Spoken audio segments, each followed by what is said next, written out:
Бүгдэнд нь энэ өдрийн мэндийг хүргэе. Тэгээд өнөөдрийн ярианд өрсөн MLUB-ийн хамт олондоо баярлалснаа илэрхийлье.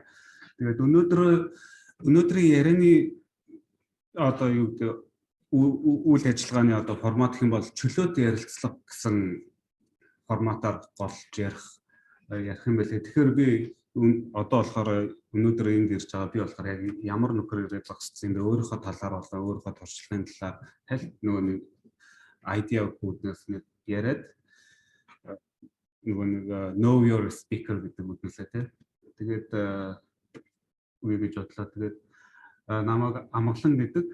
Тэгээд Японы Токиогийн сургуульд IT-ийн чиглэлээр бакалавр магистра хийгээд тэгээд дараа нь Японд IBM системийн инженерийн чиглэлээр ажиллаж агаад дараа нь Лондон явсан. Тэгэхээр Лондон явахдаа нэг тийм боломж олгосон. Харвардын нэг профессорын датан дээр хамтарч ажиллах. Тэр нь болохоор тэр хүртэл болохоор би ерөөсөө IT үндсэн электроник IT системийн чиглэлээр ажиллаж байсан. Ямар ч AI-тай холбоогүй юм хийжсэн байгаа. Тэгээд энэ профессортай ажиллах завшаан тохиолдолд бид юу хийжсэн бэ гэхээр нэг айхтар нэг тийм нэг комплекс дата сет дээр тэгээд хүмүүсийн нэрийг хооронд матч хийдэг. Тэрэндээ AI ашиглаж шийдэл гаргадаг тийм нэг хэсгээр ажиллаж байсан юм аа. Тэгээд хамгийн анх тэгж жоохон одоогийн хэлээр бол баг нөгөө data scientist маягийн ажил хийжсэн.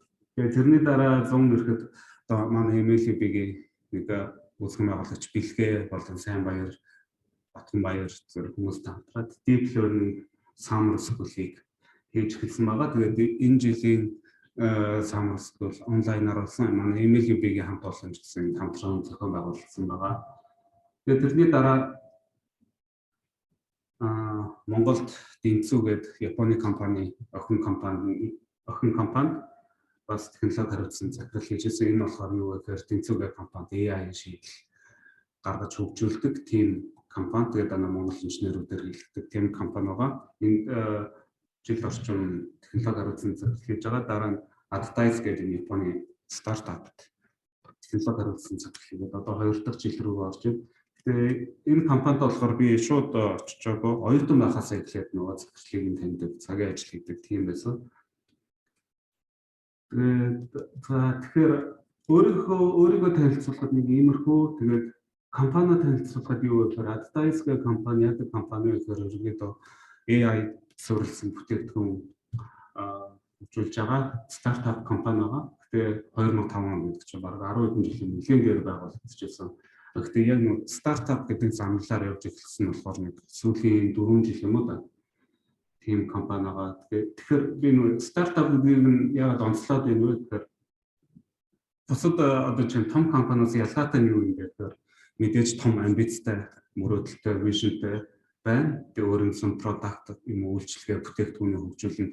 Хамгийн гол нь тэр нь scalable байх хэрэгтэй тий. Одоо жишээ нь манай UB Cap байлаа гэхэд одоо нэг 10 жолоочтой ингээд үйл ажиллагаа нь асуудалгүй явж ийлаа гэхэд тэр бүтээгдэхүүн нь цаашлаа тий 100,000 10,000 болоод өсгöd ямар ч асуудалгүй бүтээгдэхүүн scale хийгээ явж авах боломжтой байдаг ч юм уу тий. Одоо жишээ нь өөр юу ах вэ? Airbnb байлаа гэхэд тий хэрэгжилж байгаа байраа түрээсэлж байгаа хүмүүсийнхэн нэг 100 байлаа гэхэд асуудалгүй байсан ч гэсэн тэгээд 100,000 бодлоо гэхэд асуудалгүй гэж scale хийх боломжтой шийдлэр бүтээгдэхүүнээ хөгжүүлэх ёстой тэрүүгээр нь би болохоор стартап гэж тодтогоод байгаа юм. Тэгэхээр би нөгөө технологи хариуцсан менежер болохоор юу гэхээр нөгөө бүтээгдэхүүнийхээ scalability гэдэг нэлээд сайн технологи талаас нь харагдсан юм аа. Тэгээд мэдээж стартап болохоор стартап гэдэг бүх жаргал зовлонгууд байгаа. Тэр дундаа тий одоо жишээ нь resource гэдэг юм уу тий хүний нөөц, мөнгө төгрөг, хөрөнгө оруулалт гэдэг зовлонгууд нь ч бай. Мэдээж нөгөө нэг жаргалтай өөр том компани тэр болгон уян хатан байдлаар орч чадаад ахааргүй шийдлүүдийг хамгийн гол сүүлийн технологиуд ашиглаад тусч үзээд алдаж оноод явах гэдэг тэр юуж байгаа жаргалтай юм жаа. За тэгээд ямар бүтээгдэхүүн манайх гаргаж байгаа одоо хүртэл гаргаж байгаа гэхээр миний өөрөө орлогсон анхнаас нь 0-оос 1 гэхэд хийгээ явж байгаа бүтээгдэхүүнүүд байгаа. Хамгийн ихнийх нь болохоор Horus AI гэдэг одоо жишээ нь image processing AI одоо үйлдвэрлэлийн салбарт зориулсан image processing AI байгаа. жишээ нь одоо төсөөлөд бодох юм бол тий Японч нь ажуултөр байгаа.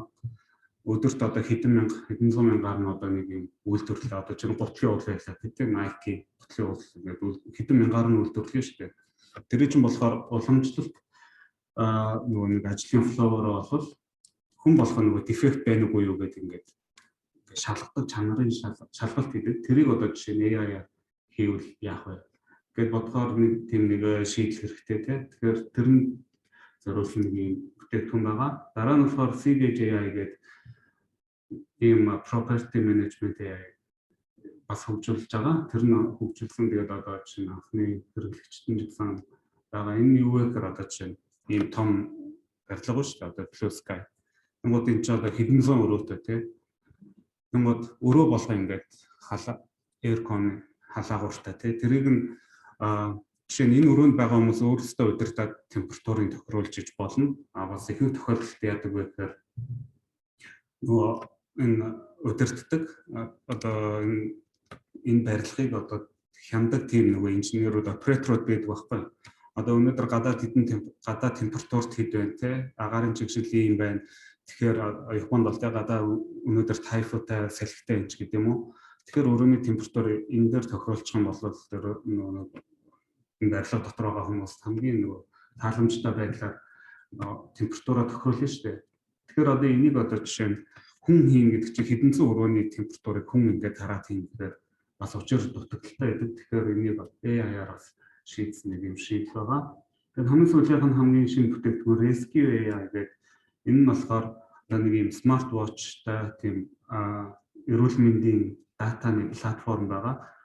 Тэр нь одоо чинь амин үзүүлэлт гэж байдаг шүү дээ. Хүний даралт, зүрхний хэм, одоо сүүлд нөгөө нэг коронавиг үед болохоор цусан дах хүчилтөрөгч хэмжээч гэдэг юм уу SPO2 гэдэг. Тэр амин үзүүлэлтүүдийг одоо смарт watch-аар хэмждэг болцсон.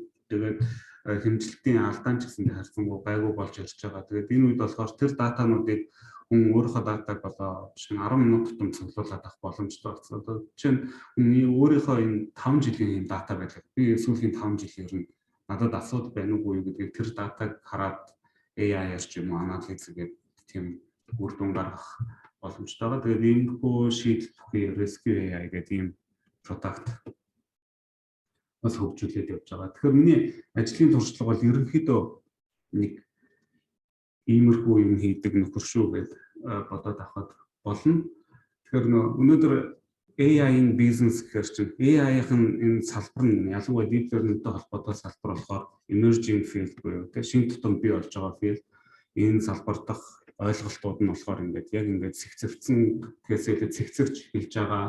Тэрийг одоо дээрээс нь бизнесийн салбар гэдэг бүр нөгөө нэг хийсвэр юу штэ одоо үнцэн соёлч гэдэг юм уу тиймэрхүү ойлголтууд ихтэй. Тэгэхээр ярихаар өнөөдрийн ярианы сэдв болохоор ингээд хамаа замраагүй болчих магадлал ихтэй болохоор аль болох нөгөө нэг тэрийг эхнээсээ жоохон цэгцтэй байлгах гэдэг үгнээс нэг юм слайд бичсэн. Энэ болохоор нөгөө би болохоор технологийн талаас нь хардаг хүн. Тэгээд CTO гэхэр чинь нэг талаар менежертэй. Тэгэхээр би болохоор ихэнх ажлынхаа цагийг одоо 40% нь болохоор менежменттэй холбоотой ажлыг 30% нь болохоор одоо уламжлалт инженер хөгжүүлэлт гэх юм уу да.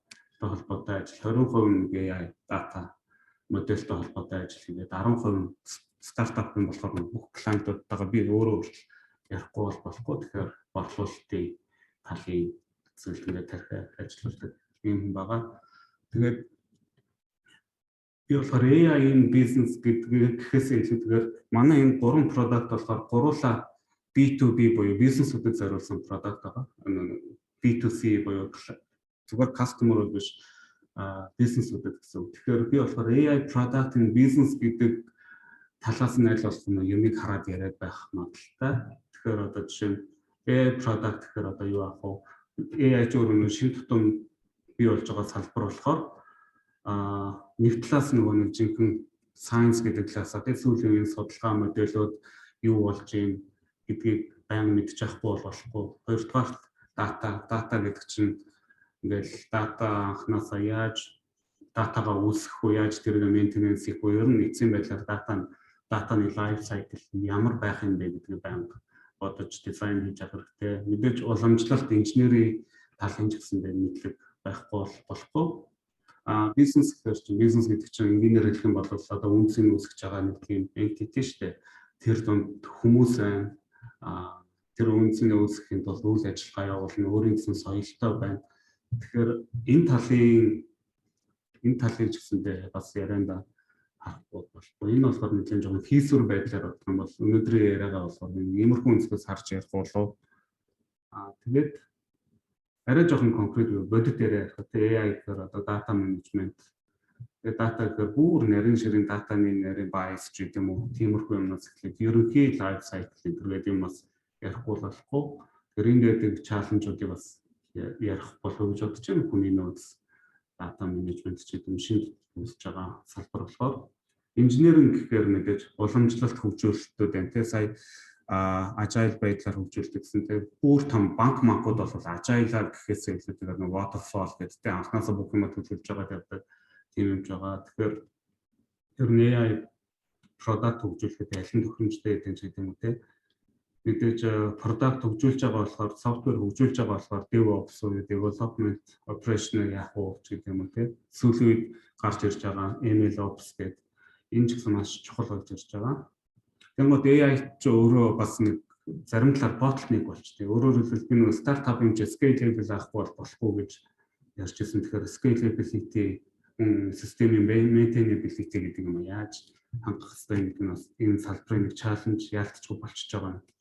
Одоо би нөгөө бизнестэй бас холбогдож ярьдаг менежер хүн болохоор тийм нөгөө клиентийнхаа бизнесийн үйл ажиллагааг бас сайн мэдэхгүй болохгүй. Тэр дундаа одоо дөнгөж шинээр бүрэлдэж байгаа айдиа концептуудыг клиенттай яаж communication хийх үү. Тэгээд шинэ өмнө байгаагүй нөгөө нэг клиентуудаа санал болгож байгаа болохоор нөгөөд маань яг яаж тэр системийг хэрэглэхийг тэр талаар бас нөгөө нэг компанийн калчрыг нь бас яаж өөрчлөх үү гэдэг юм те. Тэр яриагаа яаж үр дүнтэй байлгах вэ гэдэг талаас бас ярих болов уу гэж бодож байна. За миний танилцуулга ерөнхийдөө юм байна.